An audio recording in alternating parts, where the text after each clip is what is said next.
A quick video on micro SD cards with the Yi 4K Plus action camera. Originally, this camera came with the firmware version 1.0.1 build 553R. And your camera may come with a different firmware, but I was holding off on updating the firmware because I've heard some people, when they updated their firmware, their SD card stopped working.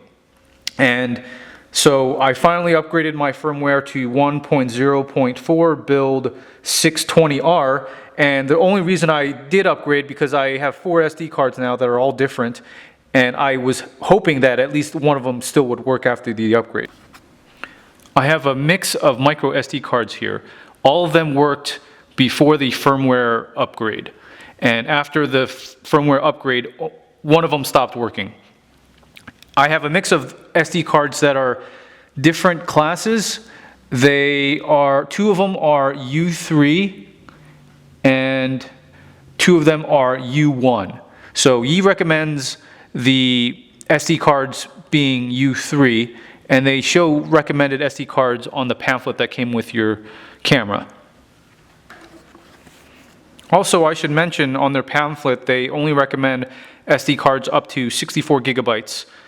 And I've actually bought one of the SD cards that they recommended in the 128 gigabyte just to test to see if it would work, and it actually does work. So it may depend on which SD card you have for 128 gigabytes, but some of them do work.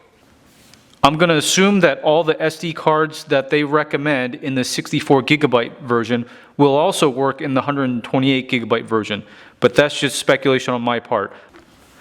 Try it out and see if it does work for you. The one I actually bought in the 128 gigabyte version is the SanDisk Extreme U3 card, and that's one of the cards that they recommend in their pamphlet. Back to the SD cards that I tested with the original firmware, they all worked. I put them all in, and I actually analyzed the videos from the SD cards, even from the 2 SD cards that I use that are U1. And the video came out fine. It wasn't any jittery or anything like that from the SD card. So the U1 card that actually still works after the firmware upgrade is the Lexar 633X U1 card in the 64 gigabyte. The Samsung 64 Evo Plus U1 card, actually, that was the one that stopped working. And I can show you what it says when you put the card in. The camera just doesn't recognize it.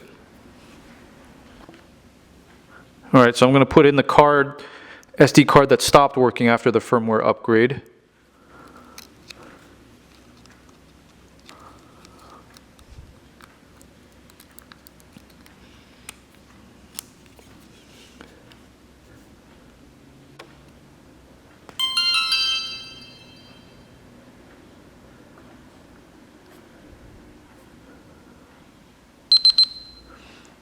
That's the error. It says SD error. I don't know if you saw that error or not, Hero. It said SD error, no card. And then when you go to look to see if you can format it, it says no SD card found to ensure, it stopped recognizing it.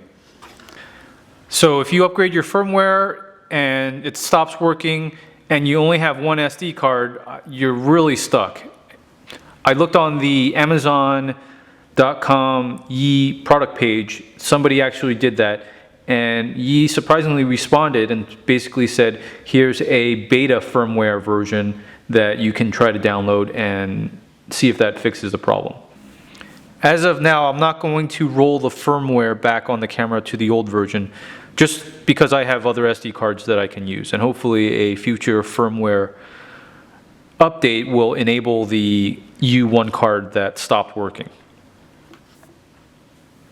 For now, if you only have one SD card and it's not U3 and it's not on the recommended list, I would recommend not updating your firmware until you have a backup card that you can use in case the new firmware makes your SD card stop working.